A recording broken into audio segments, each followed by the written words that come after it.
전국 규모의 많은 장로님들이 모이신 자리에서 여기 강의할 수 있는 기회를 얻는다는 것은 저에게는 큰 영광입니다. 이런 자리가 아니면 이렇게 많으신 장로님들을 어떻게 뵐 수 있겠습니까? 제게 기회를 허락해 주신 우리 장로연합회 회장님과 임원 여러분들께 감사의 인사를 드립니다. 저는 만남이라는 말을 참 좋아합니다.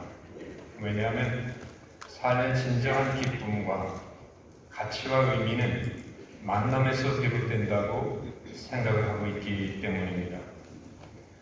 누구를 만나든지 무엇을 만나든지 우리의 마음을 담아서 진정으로 만나면 기쁨이 솟고 의미가 생겨나고 행복을 느낄 수 있습니다. 사람과의 만남은 물론이고요, 꽃이나 저 파란 하늘 같은 자연과의 만남, 음악이나 미술 같은 예술과의 만남, 그리고 지식과의 만남, 진리와의 만남, 내가 좋아하는 일과의 만남, 그리고 맛있는 음식과의 만남. 오늘 아침에 음식 맛있게 드셨나요? 네. 저도 맛있게 먹었습니다. 배추국인데 된장, 그리고 고기도 좀 들어있고요. 아주 맛있었어요. 더구나 저는 오늘 우리 전국 장로회 증경 회장님들과 함께 어떻게 동석을 하게 돼가지고 굉장히 영광스러운 아침 식사 자리가 됐습니다.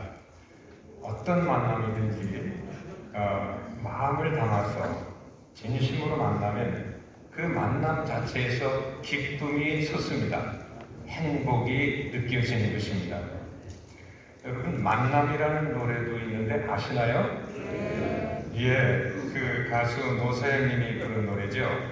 이렇게 시작되는 노래 아마 대부분 아실 거예요. 우리 만남은 뭐라고요? 우연이 아니래요. 저하고 여러분이 만난 게 우연이 아니다. 저 그렇게 믿고 싶네요. 또 여기 장로님들 함께 모이셨는데 우연이 아닌 거예요. 그것은 우리의 바람이었어요. 바람이었어요. 있기에 너무한 나의 운명이었기에 바랄 수는 없지만 영혼을 태우리. 마지막에 이렇게 끝나는데 사랑해 너를 사랑해. 제가 끝까지 부를 수 있는 몇 곡 안 되는 노래 중에 하나입니다. 국민가요예요. 어떤 분이 이거 찬송가가 아닌가? 예, 그만큼 많은 분들이 부르는 노래죠. 자, 그런데 삶의 모든 것이 그렇듯이 이 세상의 만남에는 피할 수 없는 것이 두 가지가 있습니다. 그게 뭔가 하면 그 만남의 시작과 끝이 있다는 겁니다. 모든 만남에는 처음과 끝이 있습니다. 아무리 좋은 만남이라도 시작이 있고 그 만남에 끝이 있다는 거예요. 끝이 없는 만남이 있을까? 그건 우리의 바람일 뿐 그런 만남은 이 세상에 없습니다. 사람들은 처음 서로 만날 때 인사를 하죠. 되게 이렇게 인사합니다. 안녕하세요. 처음 뵙겠습니다. 만나서 반갑습니다. 악수를 하기도 하고요. 또 가까운 사이라면 호응을 하기도 합니다. 서양 사람들은 뭐라고 그럴까요? 헬로우라고 말합니다. 처음 만나는 사람에게 헬로우라고 인사를 합니다. 이 헬로우 하는 것은 어떤 의미가 있는 말일까요? 이것은 만남의 방문 열기, 만남의 문지방 열기라고 할 수가 있겠습니다. 사람들은요, 저를 포함해서 모두 자기만의 내적인, 사적인 마음의 공간을 가지고 있는데 그 공간 안에서 우린 모두 자유롭고 안전합니다. 마음대로 생각할 수 있죠. 마음대로 상상할 수 있습니다. 나 혼자서는 어떤 말이라도 다 할 수가 있습니다. 그런데 안녕하세요, 헬로우 하는 것은 이 내 마음의 문을 살짝 여는 거예요. 그래서 상대방이 내 마음으로 들어올 수 있도록 초대하고 허락하는 일이다. 이렇게 말할 수가 있겠습니다. 이런 허락이 없이 그냥 들어가면 그건 무례한 일이죠. 그리고 상대방의 마음을 불편하게 만드는 일입니다. 따라서 우리는 다른 얘기를 하기 전에 먼저 헬로우, 처음 뵙겠습니다, 이 인사를 먼저 해야 되는 거예요. 그런 인사도 없이 갑자기 처음 보는 사람에게 나 돈 좀 빌려주시겠습니까?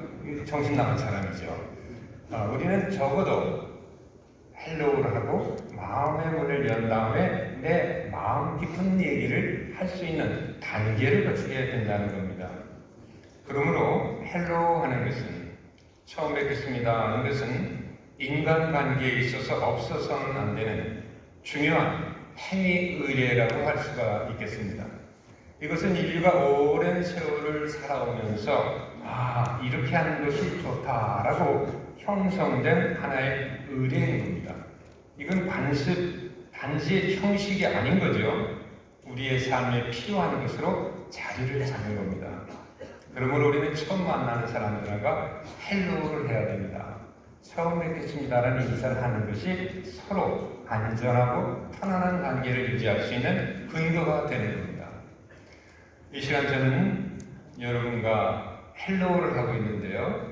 이렇게 처음 뵙고 있잖아요. 제 얼굴로, 제 목소리로, 또 저의 강의로 여러분과 인사를 드리고 있습니다. 이 자리에는 아마 서로 아시는 분도 계시겠습니다만 서로 인사를 안 나누신 분들이 굉장히 많으실 거라고 생각됩니다. 너무나 많은 장로님들이 모셨기 때문에. 따라서 저는 이 시간에 저하고 여러분 사이만이 아니라 여러분과 여러분 사이에 한번 헬로우를 하고 제 강의를 이어나갔으면 좋겠는데요.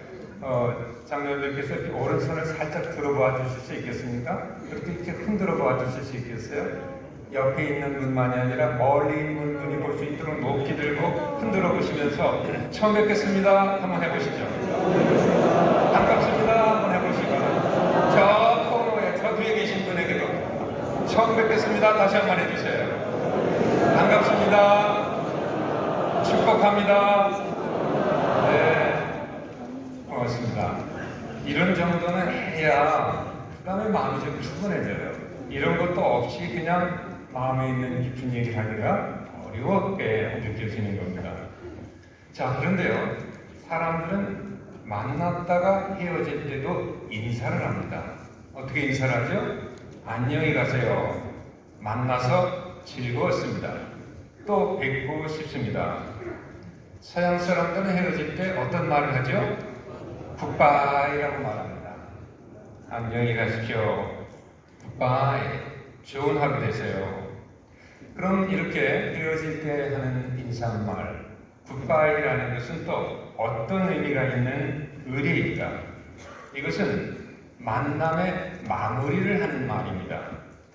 둘이 만나서 서로 공유했던 만남의 공간 속에 있었잖아요. 그런데 이제 우리는 굿바이 함으로써 안녕히 가십시오라고 말함으로써 나는 나의 공간으로 돌아가고 상대방은 상대방의 내적인 공간으로 복귀하는 것입니다. 즉 혼자만의 독립된 공간으로 돌아가는 거죠. 따라서 이 굿바이 하는 것은 나로서 존재하는 성숙한 의례다 이렇게 말할 수 있습니다. 우리가 헤어질 때 때로는 외로움도 느끼고 슬픔도 느끼게 되는데 그것은 바로 그런 이유 때문이에요. 함께 있다가 혼자 있게 되는 데서 오는 외로움입니다. 자, 삶은 헬로우와 굿바이의 연속입니다. 만나고 헤어지고 또 만나고 헤어지죠. 우리는 하루에도 여러 번 헬로우와 굿바이를 합니다. 인생의 긴 여정 속에서 우리는 수없이 많은 사람들과 만났다가 헤어지죠. 헬로우와 굿바이를 합니다. 그러므로 좋은 만남이 되려면 헬로우와 굿바이를 잘해야 합니다. 특별히 굿바이를 잘해야 돼요. 굿바이를 잘해야 좋은 만남이 된다는 말씀입니다. 굿바이가 없으면요, 만남이 마무리가 되질 않아요. 마음속에 미련과 아쉬움이 남을 수도 있고 미움과 원망과 분노가 남을 수도 있습니다. 사람들과의 만나면서 미련과 아쉬움이 남을 때가 있죠. 조금 남는 건 괜찮습니다. 근데 너무 많이 남으면 문제가 돼요. 왜냐하면 지금 새롭게 만나는 다른 사람과 만남을 방해하기 때문입니다. 미련과 아쉬움은 언제나 미해결된 과거의 문제에서부터 비롯되는 겁니다. 그것은 과거와 굿바이가 안 되었다는 증거지요. 과거와 굿바이가 안 되면 지금 현재를 잘 살 수가 없는 거예요. 그래서 지금을 잘 살려면 과거와 굿바이가 되어야 됩니다. 옛날에 만났던 아주 멋있고 능력 있었던 오빠 있었죠. 교회 찬양 시간에 기타를 메고 찬양을 인도했던 아주 멋진 그 오빠. 마음에서 오빠 했었죠. 있어요, 없어요? 없어요. 있다고 해도 괜찮습니다. 자, 그런 누군가를 좋아했던 경험이 우리에게 있어요. 또 우리 장로님들께서도 기억이 있을지 모르겠습니다만은 긴 머리에 참 아리따운 소프라노 꽃 자리에 앉아서 노래 불렀던 그 아가씨, 그 여성 있습니까? 없습니까? 예, 있다고 말하시잖아요. 있어요. 우리 마음속에 그런 사람이 있습니다. 좋아하는 게 나쁜 건가요? 자, 그런데 제가 드리고 싶은 말씀은 이겁니다. 그렇게 내가 좋아했던 오빠, 좋아했던 예쁜 여성, 그래도 그 여성과 뭘 해야 될까요? 지금 굿바이를 해야 돼요. 그래야 내 아내한테 안 미안해요. 내 남편이 장로님한테 또 안 미안하시죠. 굿바이를 해야 지금을 행복하게 살 수 있다는 겁니다. 지금 행복하게 살 수가 있어요. 또 우리들의 마음속에 미움과 원망과 분노가 생길 수가 있습니다. 어떤 사람이 그렇게 밉고 화가 날 수가 있어요. 근데 그런 미움과 분노도 잠깐 또 작게 일어나는 건 괜찮습니다만은 그 분노가 너무 크거나 오래 지속되면 문제가 됩니다. 왜냐하면 지금을 행복하게 살 수 없게 되기 때문이죠. 저는 오랫동안 상담과 치유 분야에서 일을 해왔습니다. 그런데 상담과 치유 작업을 하면서 알게 되는 것이 있는데 우리의 삶이 어렵고 고통스러운 이유가 여러 가지 있습니다만은 그 중에 가장 빼놓을 수 없는 이유 하나는 뭔가 하면 과거와 굿바이가 안 되었기 때문에 고통을 받고 있다는 걸 알게 됐습니다. 많은 사람들이 마음이 아파서 상담을 하기 위해 찾아와요. 근데 얘기 들어보면 다 그 사건은 과거에 발생한 사건들이에요. 근데 그 사건과 굿바이가 안 된 거예요. 그래서 오늘이 힘들고 어려운 겁니다. 재산을 잃었어요. 명예가 실추됐어요. 나에게 상처를 주고 떠나버린 그 인간이 있어요. 요즘 우리는 트라우마라는 말에 익숙한데 트라우마라는 사건을 겪었어요. 사랑했지만 내 곁을 떠나 이미 고인이 되어버린 가족이 있어요. 이 모든 사건들과 굿바이가 안 된 거예요. 그래서 내 몸은 오늘이라는 이 시간에 존재하지만 마음은 과거에 가 있는 거예요. 그래서 힘든 거예요. 그래서 외롭고 우울해지고 때로는 화가 나고 원망이 나오는 겁니다. 그러므로 오늘이 더 행복하기 위해서는, 오늘이 더 기쁘기 위해서는 고통스러운 과거와 굿바이를 해야 됩니다. 여러분, 5년 전에 내 돈 떼먹고 도망간 그 인간 있죠? 그 인간. 저는 이 말을 하면서 참 혼자 웃었는데요. 5년 전에 내 돈 떼먹고 도망간 그 사람, 그런 맛이 안 나더라고요. 그 인간이 그래야 이게 시원해져요, 속이. 5년 전에 내 돈 떼먹고 도망간 그 인간. 저 한번 따라해보시죠. 그 인간. 그 인간. 훨씬 시원해. 그 말만 해도 좀 시원해지잖아요. 생각하면 화가 나고 분노가 치밀어 오릅니다만은 그 인간하고도 뭐 해야 될까요? 굿바이. 그 사람을 사랑하라고까지만 못하겠어요. 그러나 굿바이는 해야 돼요. 왜? 오늘 내가 행복하기 위해서.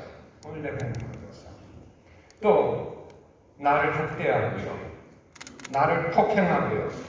나를 뺏고 나의 모든 소중한 것을 뺏어간 그 나쁜 인간, 이런 인간 생각하면 욕이 나오려고 그랬는데 제가 욕 한마디 해도 괜찮을까요?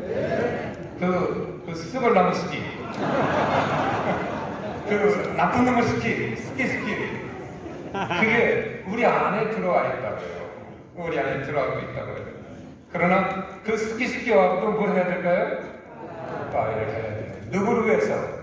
나를 위해서라는 거예요. 그 인간 위해서라는 게 아니라 내가 오늘 행복하기 위해서는 그 인간으로도 굿바이를 해야 됩니다. 그렇지 않으면 그 나쁜 인간이 내 속에 들어와서 나를 괴롭혀요. 스트레스를 주고 힘들게 만든다는 겁니다.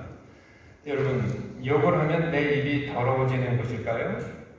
예, 욕은 되도록 하지 않는 것이 좋습니다.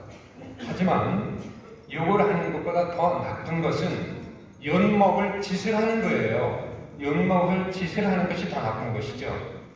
한국학의 전문가인 김열구 교수는 이런 말을 책에 쓰셨던데요. 욕은 하지 말아야 할 것이기보다는 먹지 말아야 하는 것이다. 예, 욕먹을 짓을 하는 사람들이 없다면 욕은 사라질 거예요. 그런 세상이 됐으면 좋겠습니다. 네. 우리는 모두 이 트라우마라는 말에 익숙한데, 트라우마는 아주 심각한 상해, 죽음의 위협 등 충격적인 사건을 나타내는 말이죠. 이런 사건을 경험하면 아주 과도한 스트레스를 받고 정신적인 장애가 나타날 수도 있잖아요. 요즘 많이 알려진 외상 스트레스 장애, PTSD라는 그런 정신적인 문제가 생길 수 있습니다. 그러므로 오늘이 행복하기 위해서는 이런 트라우마와도 뭘 해야 되는가 하면 굿바이를 해야 됩니다. 그대로 갖고 살면 안 돼요. 그 상처 그대로 갖고 사는 것은 너무 고통스러운 일입니다. 또 사랑하는 가족이나 친구를 죽음으로 잃어버린 사람이 있죠. 함께 살던 가족을 먼저 떠나보낸 분들이 있습니다. 죽음의 이유도 다양하지요. 노화와 질병, 사고와 자연재해, 간혹 자살이라는 문제도 있습니다. 사랑하는 부모를 그렇게 잃은 사람도 있고 사랑하는 자녀나 또는 친구를 그렇게 잃은 사람도 있습니다. 여러분, 가족을 잃는다는 것은 이 세상에서 겪을 수 있는 가장 큰 상실의 아픔입니다. 왜냐하면 가족은 애착 대상 1순위에 속하기 때문입니다. 이렇게 되면 사람들은 마음속에서 내 곁을 떠난 그 고인이 된 가족을 보내지 못하고 마음으로는 붙잡고 있게 됩니다. 마음에서 붙잡고 있게 돼요. 그래서 매우 특별한 상태에 있게 되는데요. 물리적으로는 눈에 보이지 않도록 내 곁을 떠난 거예요. 사랑했지만 나의 사랑하는 가족이 눈에 보이지 않고 떠난 겁니다. 근데 마음속에서는 떠났어요, 안 떠났어요? 안 떠나고 내가 붙잡고 있는 거예요. 그러니까 물리적 상태와 심리적 상태가 불일치하는 겁니다. 이래서 우울해지는 거예요. 우울증이 이래서 오는 겁니다. 이래서 괴로운 겁니다. 이래서 아픈 거예요.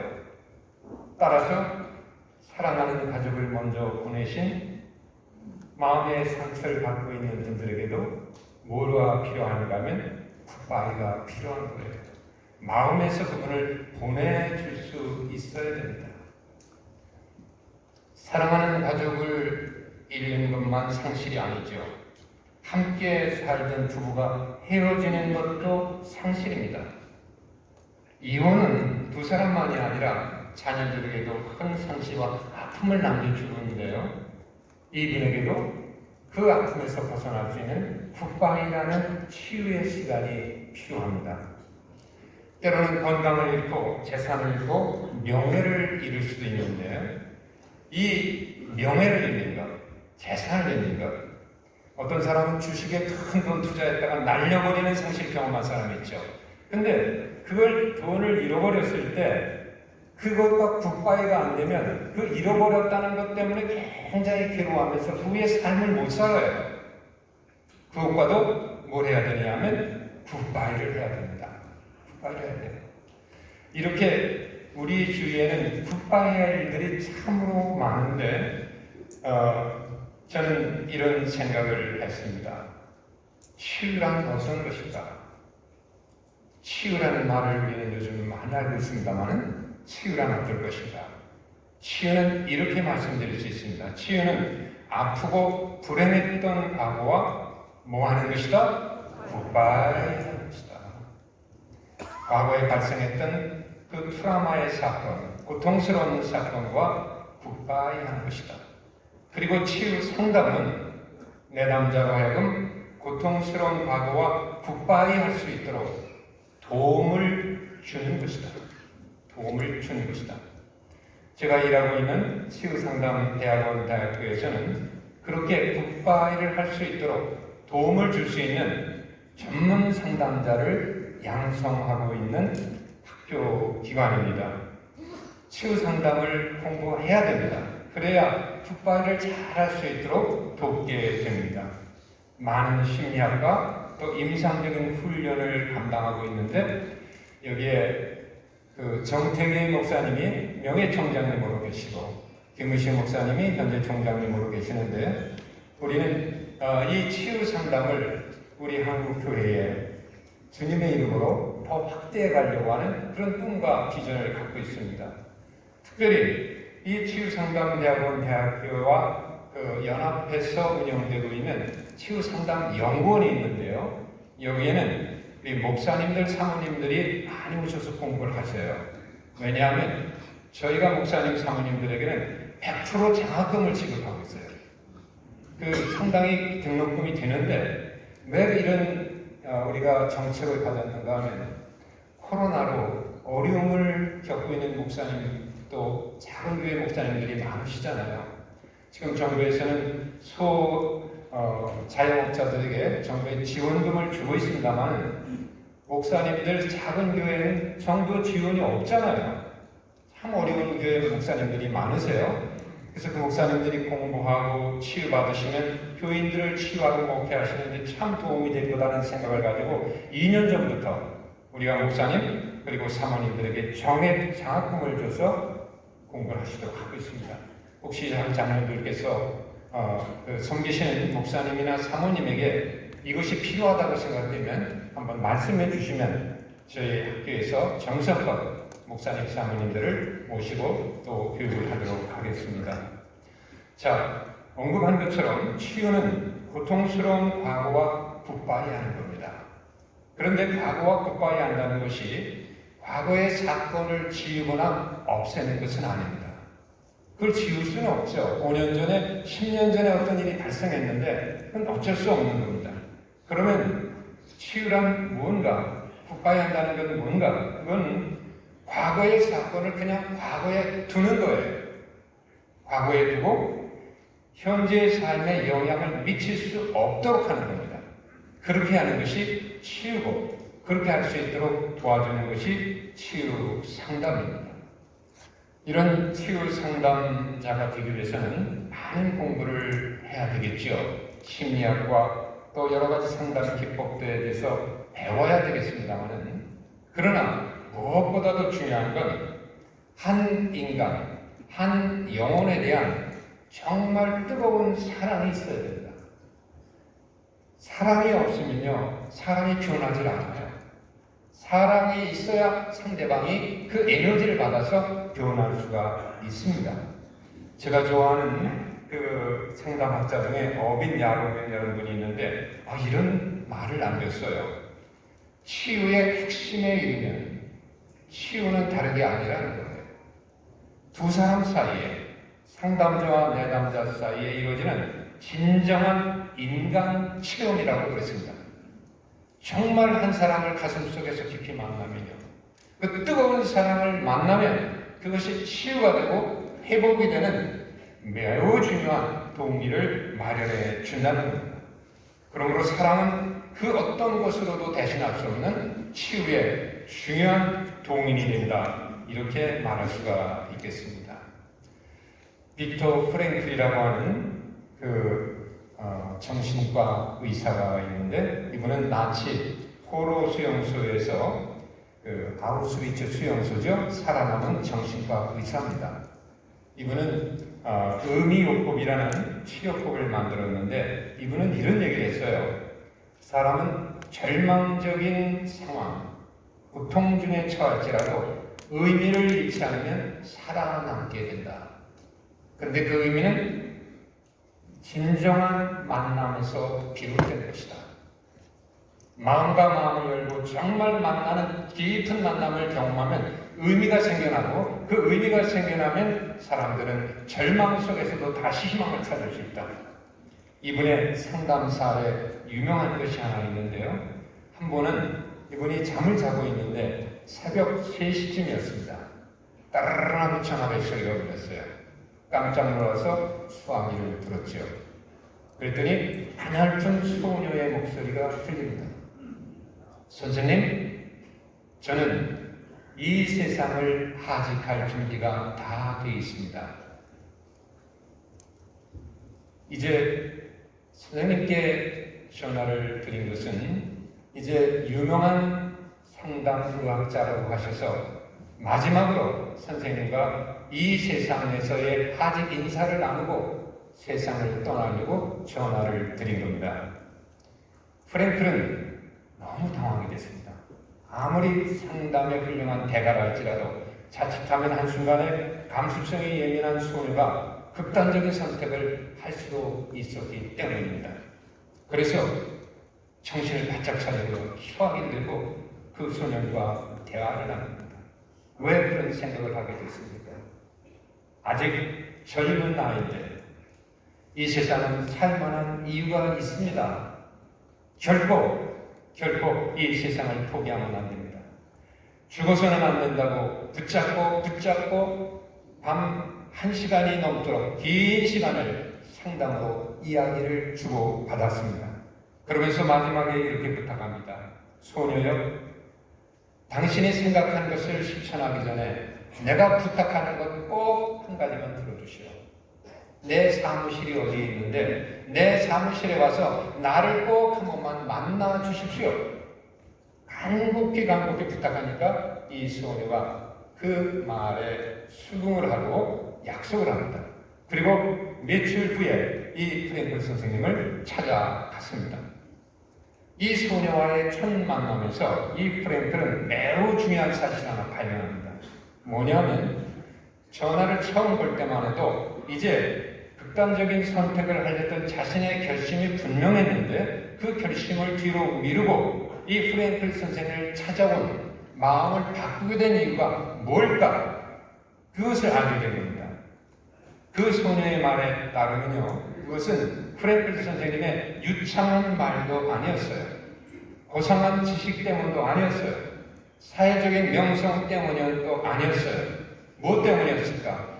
그 깊은 밤에 수면 방해를 했음에도 불구하고 아무도 이 세상에서 알아주지 않는 나의 이야기를 1시간 이상 귀담아 들어주고 죽지 말라고 죽어서는 안 된다고 간절히 붙잡는 그 프랭클 선생님의 뜨거운 관심과 사랑, 그것이 이 소녀의 마음을 움직여 놓은 겁니다. 아, 세상에는 이런 사람도 있네. 아직 세상은 살만한 세상이구나.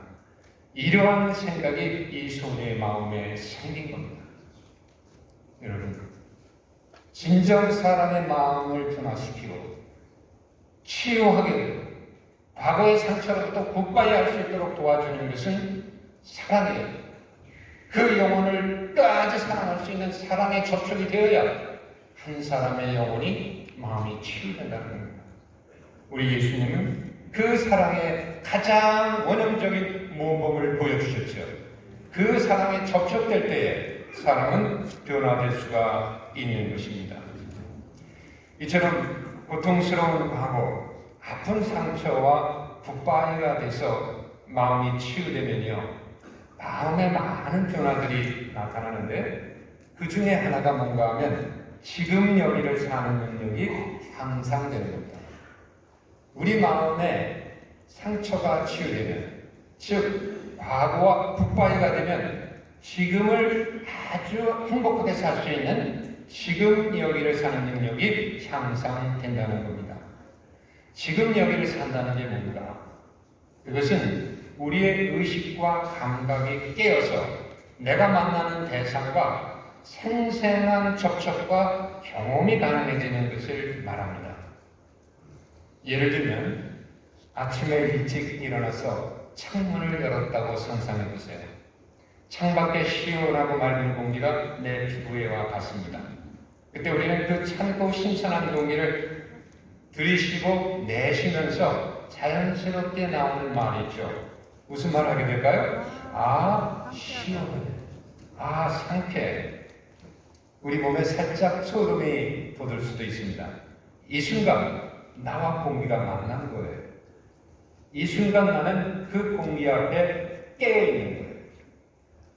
우리가 과거의 상처로부터 굿바이가 돼서 치유가 되면 이런 내가 만나는 모든 대상들과 생생한 경험이 가능하다는 겁니다. 아침 식탁에 앉아 토스트 한 쪽과 커피 한 잔을 먹고 있습니다. 내가 치유되고 지금 여기를 사는 사람은 토스트의 맛과 커피의 향을 정말 느끼면서 먹어요. 단지 배를 채우는 것으로만이 아니라 토스트를 씹으면서 그 잼의 달콤함과 버터의 고소함을 느낍니다. 커피를 한 모금 마실 때 그 맛과 향과 온도를 느낍니다. 그 순간 행복을 느끼게 되는 겁니다. 내가 지금 박 집사님을 만나고 있습니다. 지금 여기를 산다면 그 만남의 시간이 너무 소중하다는 걸 알아요. 왜냐하면 이런 시간이 다시 없다는 걸 나는 알고 있기 때문입니다. 그래서 만남과 대화에 집중하죠. 집중하면 어떤 일이 일어나는가? 집중하면 이전에 안 보이던 것이 보입니다. 집중하면 이전에 안 들리던 것이 들려요. 전에는 그렇게 말해도 그게 무슨 말인지 몰랐는데 집중하면 아, 그게 그런 얘기구나. 이게 들리는 겁니다. 그리고 집중하면 가슴에 안 느껴지던 것이 느껴지기 시작합니다. 부부간에도 마찬가지예요. 아내가 그렇게 말해도 안 들렸는데, 그렇게 말해도 안 느껴졌는데, 이제 집중하게 되면, 지금 여기를 사게 되면 들리고 느끼게 된다는 겁니다. 과거와 굿바이, 상처 입은 과거와 굿바이가 될 때 이런 일이 생기게 된다는 겁니다. 행복을 원한다면 지금 여기를 살아야 됩니다. 지금 여기를 놓치면 우리는 행복을 놓치게 되는데요. 왜 자꾸 지금 여기를 놓치느냐? 과거에 발생한 상처 때문이에요. 그것이 나를 붙잡고 나를 자꾸 과거로 끌어당기기 때문에 지금을 못 사는 겁니다. 따라서 과거와 굿바이가 되면 우리는 지금 여기를 살 수가 있습니다. 저는 데살로니가전서 5장 16에서 18절 말씀을 좋아하는데요. 아까 봉독해 주신 말씀이죠. 왜 이 성경 말씀에 대해서 아직까지 아무 말이 없을까 이렇게 생각하시는 분이 있을지 모르겠습니다만 많은 그리스도인들이 좋아하는 말씀인데 저도 참 좋아합니다. 항상 기뻐하라, 쉬지 말고 기도하라, 범사에 감사하라. 이것이 그리스도 예수 안에서 너희를 향하신 하나님의 뜻이니라. 깊고 심오한 지혜가 담긴 말씀이죠. 이 말씀 속에는 행복에 이르는 지혜가 담겨 있습니다. 그런데 저는 이 말씀의 속 깊은 뜻을 이해하고 알아차리는데 좀 어려움이 있었습니다. 왜냐하면 항상 그렇게 하라고, 쉬지 말고 그렇게 하라고, 범사에 그렇게 하라고 기록되어 있기 때문입니다. 아마 저와 같은 생각을 가지신 장로님도 계실 거예요. 기뻐할 수는 있지만 어떻게 항상 기뻐할 수 있을까? 또 기도할 수는 있지만 어떻게 하루 종일 쉬지 않고 기도만 할 수 있을까? 감사도 그렇죠. 감사할 수는 있지만 어떻게 모든 일에 감사할 수 있을까? 감사할 만한 일이 전혀 없는데, 사업에 실패했는데, 몸이 아파서 병원에 입원했는데, 아들아이가 대학에 떨어졌는데 감사할 수 있을까? 저처럼 평범한 그리스도인에게는 실천하기에 너무 힘들고 불가능하게 느껴졌습니다. 그런데 이 말씀을 묵상하고 계속 보는 중에 깨닫게 된 것이 있었습니다. 이 말씀의 속뜻, 깊은 뜻을 이해하고 실천하기 위해서는 필요한 것이 있다는 걸 알게 됐는데 그게 뭔가 하면 지금의 영성이라는 것이었습니다. 지금의 영성. 지금의 영성이란 뭘까? 잠시 말씀드렸습니다만 지금의 영성은 우리의 지각과 의식과 감각이 깨어 있어서 잠을 자는 게 아니에요. 애매몽롱한 게 아니에요. 깨어 있어서 지금 여기를 생생하게 살아가는 능력을 말합니다. 음식을 먹을 때는 음식의 맛을 느끼면서 먹고요. 파란 하늘을 볼 때는 와 하는 감탄이 나오는 생생한 반응이 나타나도록 살아가는 것. 지금의 영성입니다. 저는 하나님이 우리를 보시는 관점은 항상 현재가 아닐까 생각이 됩니다. 하나님은 우리가 과거에 어떻게 살았는가를 보다는 지금을 어떻게 살고 있는가를 보신다. 하나님은 우리가 내일이나 내년에 이렇게 어떻게 하겠다는 생각이나 계획보다는 오늘을 어떻게 살고 있는가에 관심을 두신다고 봅니다. 그러므로 작년에 많이 기뻐했다는 것은 의미가 없어요. 내년에는 하나님 감사 많이 하겠습니다. 이것도 별로 의미가 없어요. 언제 해야 됩니까? 지금 해야 됩니다. 이처럼 지금의 영성에서 이 성경 말씀을 본다면 어떻게 될까? 저는 이런 깨달음에 이렇습니다. 항상 기뻐하라는 말씀은 실천하기에 너무 어렵다. 그렇지만 그렇게 할 수 있는 길과 방법이 있다. 그게 뭘까? 지금 기뻐하면 되는 것이다. 지금 기뻐하면 항상 기뻐하는 것이 되는 것이다. 왜 그런 것일까? 자, 보십시다. 모든 시간은요, 미래로부터 흘러오는 겁니다. 미래로부터 우리에게 주어지는 거죠. 그리고 흘러온 그 시간은 내가 서 있는 지금 이 지점을 통과하죠. 이 지점을 통과하지 않은 시간이 없어요. 그래서 지금이라는 지점을 통과해서 과거로 흘러갑니다. 그러니까 모든 시간은 미래로부터 흘러와서 지금이라는 지점을 통과해서 과거로 흘러갑니다. 근데 나는 지금 기뻐하는 겁니다. 지금 즐거워하는 겁니다. 지금 기뻐합니다. 그러면 모든 시간에 다 기뻐하는 것이 되는 거죠. 모든 시간은 내가 서 있는 이 지점을 통과하기 때문이에요. 그러므로 걱정할 필요가 없습니다. 지금만 기뻐하면 되기 때문입니다. 지금 우리가 앉아서 이런 만약 우리 함께하는 시간을 갖고 있는데요. 지금 내 마음속에 기쁨이 있다면 나는 항상 기뻐하는 것이 되는 거라는 겁니다. 저는 이걸 깨닫게 됐습니다. 마찬가지입니다. 쉬지 말고 기도하는 것은 어려운 일이에요. 그런데 그렇게 할 수 있는 길과 방법이 있습니다. 언제 기도하면 될까요? 지금 기도하면 됩니다. 지금 하나님이 이 자리에 임재해 계시다. 하나님이 우리와 함께 계시다는 걸 알아차리는 것을 잊지 않으면 그것이 지금 기도하는 것이 되는 겁니다. 점심 먹고도 또 기도할 수 있을까? 저녁을 먹고 또 기도할 수 있을까? 걱정할 필요가 없습니다. 지금만 하나님을 의식하고 기도하면 우리는 쉬지 않고 기도하는 것이 되는 겁니다. 마찬가지입니다. 일상에서 모든 일에 범사에 감사하는 것은 어렵고 힘든 일이죠. 그러나 그렇게 할 수 있는 길과 방법이 있습니다. 언제 감사하면 될까요? 지금 감사하면 됩니다. 지금 감사하면 모든 일에 다 감사하게 되는 겁니다. 그러므로 지금 기뻐하고 지금 기도하고 지금 하나님의 존재를 알아차리고 지금 감사하면 되는 겁니다. 이것이 지금의 영성을 생활하는 실천적인 장입니다. 지금이 중요한 것이죠. 지금은 우리가 살아있는, 체험할 수 있는 유일한 시간이기 때문입니다.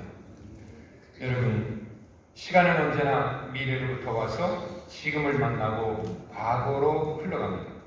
우리는 그것을 세월이라고 하죠. 그래서 나이를 먹고 늙어갑니다. 검은 머리가 흰머리로 바뀌잖아요. 그리고 또 얼굴에 주름살이 생기죠. 이게 늙음이고 노화입니다. 이런 노화는 머리와 얼굴에만 나타나지 않죠. 온몸에 나타납니다. 시력이 감퇴하고 청력이 감퇴해요. 운동성과 민첩성이 떨어지고 질병이 생길 수도 있습니다. 그런데 이런 세월의 흐름과 노화 앞에서 우리는 가끔 이런 생각을 하기도 합니다. 10년만 뭐 했더라면요? 잘못더라면 나도 저 젊은이들과 같은 시절이 있었는데 이것은 어쩌면 노화라는 것을 우리가 생각할 때 나타나는 그 자연스러운 심리적인 반응이에요. 하지만 제가 드리고 싶은 말씀은 이겁니다. 그런 생각으로 우리 자신을 괴롭게 하거나 우울하게 만들 필요는 없다는 겁니다. 왜 그럴까? 어떤 영상가가 남긴 말인데 매우 지혜가 있는 깨우쳐주는 말이기에 제가 좀 기억해둔 말이 있습니다. 뭐라고 말했는가 하면 우리는 살 날이 많이 남아있거나 적게 남아있거나 관계없이 동일한 양의 시간을 가지고 있다는 겁니다. 그것은 바로 지금이라는 시간이다. 그렇게 말했습니다. 저는 정말 마음에 와 닿았습니다. 그래요. 우리는 지금이라는 시간에 있어서 똑같은 양의 시간을 가지고 살아가고 있습니다. 살아온 과거의 시간이나 살아야 할 미래의 시간에는 차이가 있죠. 그러나 지금이라는 시간에는 차이가 없습니다. 앞으로 살아야 할 시간이 많이 남아있거나 살아야 할 시간이 적게 남아있거나 관계없이 순간순간을 살아가는 지금의 시간에는 차이가 없는 겁니다. 그러므로 우리의 의식이 지금 여기에만 머무를 수 있다면 우리는 모두 똑같은 양의 시간을 가지고 살아가고 있다. 이렇게 말할 수가 있습니다. 이제 제 얘기를 끝내려고 하는데요. 치유는 고통스러운 과거와 굿바이 하는 겁니다. 굿바이 하는 겁니다. 치유 상담은 내담자로 하여금 고통스러운 과거와 굿바이 하도록 도와주는 것입니다. 여러분 지금쯤 많이 피곤하실 텐데 한 번만 더 오른손을 살짝만 좀 들어보실까요? 그리고 높게 들쳐도 괜찮고요. 이렇게 한번 흔들면서 이 오른손을 한 번 더 따라해 보실까요? 굿바이 한번 해주십시오. 잘 가라 한번 해주십시오. 아픈 과거야 굿바이. 굿바이. 굿바이. 예, 감사합니다. 이 굿바이.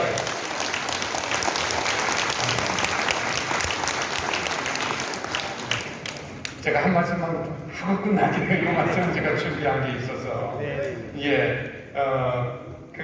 제가 드리고 싶은 말씀이 이건데요. 지금이라는 시간 속에는요 나이가 없습니다. 연령이 없어요. 젊음도 없고 늙음도 없습니다. 나이는 우리의 생각과 의식이 과거나 미래에 가 있을 때 떠오르는 거예요. 그러니까 우리 모두 지금 여기에 집중할 수 있다면 나이가 사라지는 거예요. 그런 노래도 있잖아요. 나이야 가라. 지금 여기에 머무를 수 있다면 나이가 사라지는 거예요. 따라서 이 지금의 시간 속에 있으면 20대의 청년과 80대의 노년이 친구가 될 수 있습니다. 충분히 가능한 거죠. 우리의 생각이 지금에 머무를 수 있다면. 그러므로 지금의 영성은 나이 든 분에게만이 아니라 젊은이들에게도 필요한 것이다. 저는 오늘 이 말씀 기억해 주셨으면 하고 다시 말씀을 드립니다. 항상 기뻐하려면 언제 기뻐하면 됩니까? 지금. 쉬지 않고 기도하려면 언제 기도하면 됩니까? 지금. 범사에 감사하려면 언제 감사하려면 됩니까? 지금. 지금입니다. 한번 저 따라 하실까요? 지금.